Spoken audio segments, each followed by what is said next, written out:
에돔의 멸망, 에돔의 멸망이란 말씀으로 이 새벽에 은혜의 말씀 전하도록 하겠습니다. 우리가 살아가는 세상을 보면은 세상은 때로는 힘의 논리로 작동되고 있는 것처럼 보입니다. 거대한 제국과 권력자들이 역사를 이끌어가는 것처럼 보일 때가 많이 있습니다. 그리고 악이 승리하는 것 같고 하나님의 권능은 눈에 보이지 않는 듯한 현실 속에서 우리가 살아가는 것처럼 보입니다. 그리고 과연 이 세상을 다스리는 분은 도대체 누구신가? 라는 의문을 가질 때가 있습니다. 오늘 이사야서 34장 본문은 에돔이라는 상징적인 국가의 멸망을 통해서 이 역사의 주관자가 누구이신지, 그리고 하나님은 어떻게 말씀하시고 하나님 말씀이 어떻게 또 성취되는지 우리에게 분명히 보여주고 있습니다. 오늘 본문의 주의 묵상을 바탕으로 한번 세 가지 정도 한번 살펴보도록 하겠습니다.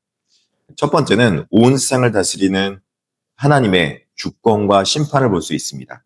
34장 1절에 열국이여 너희는 나와 들을지어다. 민족들이여 귀를 기울일지어다. 땅과 땅에 충만한 것 세계와 세계에서 나는 모든 것이여 들을지어다. 이렇게 말씀합니다. 이사야 선자는 이방 민족들뿐만 아니라 온 땅과 세계의 모든 산물을 향해 하나님의 어미하신 심판의 소식을 들으라고 초청하고 있습니다. 하나님은 이스라엘만의 신이 아니라 온 우주와 역사를 주관하시는 창조주 하나님이심을 이사야 선지자는 고백하고 있는 것이죠.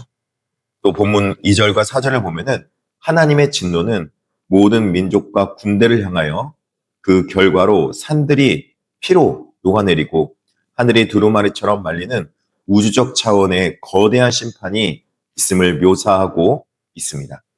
제국의 흥망성쇠가 단순히 힘의 논리나 군사력에 의해서 결정되는 것이 아니라는 것을 말씀하고 있는 것이죠.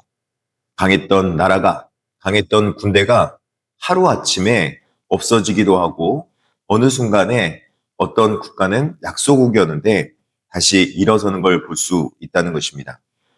이것을 보건대 우리는 이 세상은 힘의 논리나 군사력에 의해서 결정되는 것이 아님은 알 수 있습니다.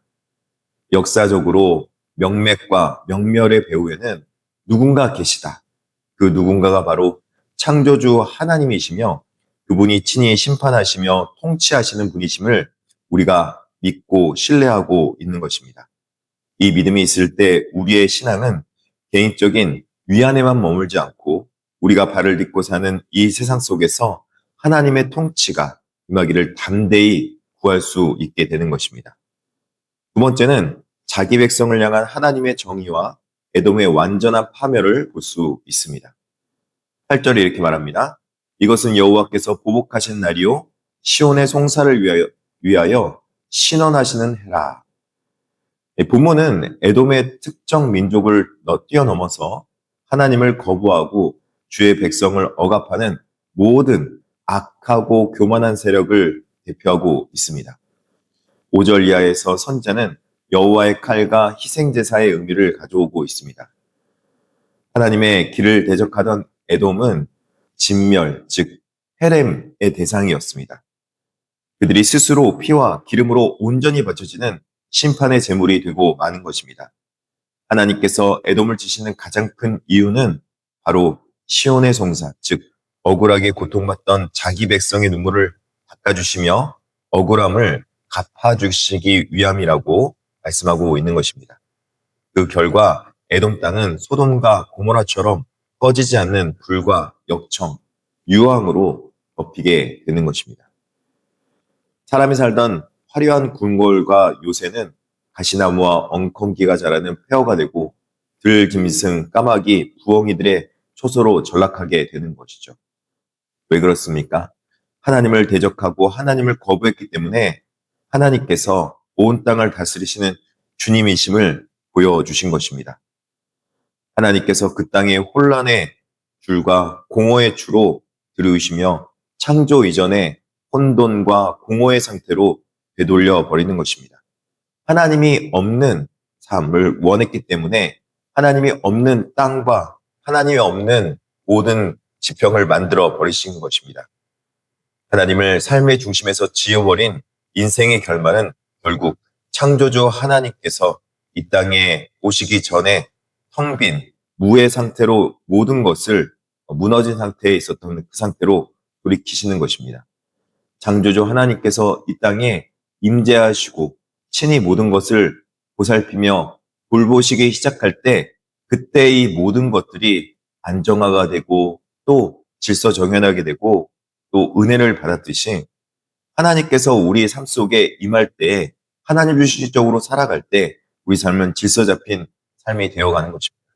그런데 그 하나님을 밀어내기 때문에 이들의 삶 가운데서 질서를 잊어버리는 것이죠. 역사 속에서 반드시 성취되는 하나님의 말씀이 있음을 깨달아 알아야 되는 것입니다. 16절에 너희는 여호와의 책에서 찾아 읽어보라.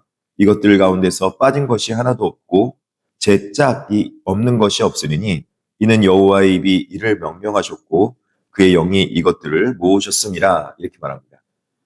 이사야 선지자는 이 모든 예언이 결코 허언이 아님을 선포하고 있습니다. 황폐해진 에돔 땅에 짐승들이 하나도 빠짐없이 제 짝을 찾아 모여들게 될 것이라는 이 구체적인 묘사는 하나님의 말씀이 역사 속에서 한치의 오차도 없이 성취된다는 것을 확언하여 보여주는 것입니다. 하나님의 말씀이 앞뒤 신구약에서 짝이 맞아 이루고 또 그리고 모든 진순들이 짝을 맞춰 이루어 살듯이 하나님께서는 이 역사를 주관하실 때 과거서부터 현재 미래까지 모두 다 한치의 오차 없이 이끄시고 인도하시며 다스리시는 하나님이심을 말씀하고 있는 것입니다. 성경의 예언이 바로 이루어지지 않는다고 해서 우리의 믿음이 헛것이 되는 것은 아니라는 것입니다. 그러나 우주와 역사를 향한 하나님의 섭리와 경륜은 지금도 그분의 뜻대로 나아가고 있으며 말씀대로 모든 것이 이루어지게 될 것입니다.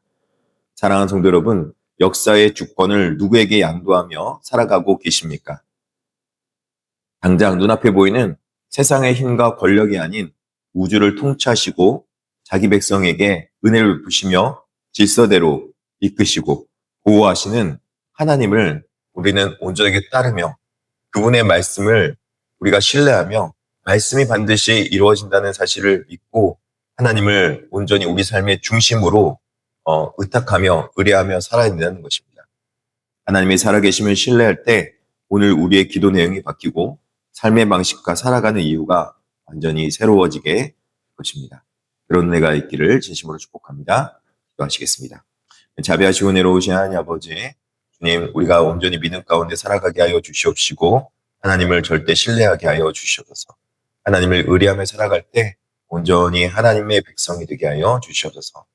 절대로 하나님 안에서 믿음 가운데 살아갈 때 어떤 상황 속이든지 하나님을 신뢰하며 살아갈 수 있는 온전한 믿음 가지게 하여 주시옵소서. 주님, 특별하게 기도하옵기는 우리의 연약함과 인생의 부족함 때문에 있는 우리의 삶 속의 연약함을 주님께서 긍휼히 여겨 주시옵소서. 이호교나 권사님 두 눈을 낫게 하여 주시옵시고 김유경 지사님과 또 그리고 김하자 지사님의 며느리 하나님께서 기억하여 주셔서 항암 치료 잘 받게 하여 주시옵소서. 그 외에 여러 가지 육신의 연약함으로 고통받는 백성들, 송병신 권사님도 하나님께서 기억하여 주시고 또 여러 백성들도 하나님께서 치유하시고 낫게 하여 주시고 연약함에서 구원하여 주시옵소서. 감사하며 예수님의 이름으로 기도드립니다. 아멘.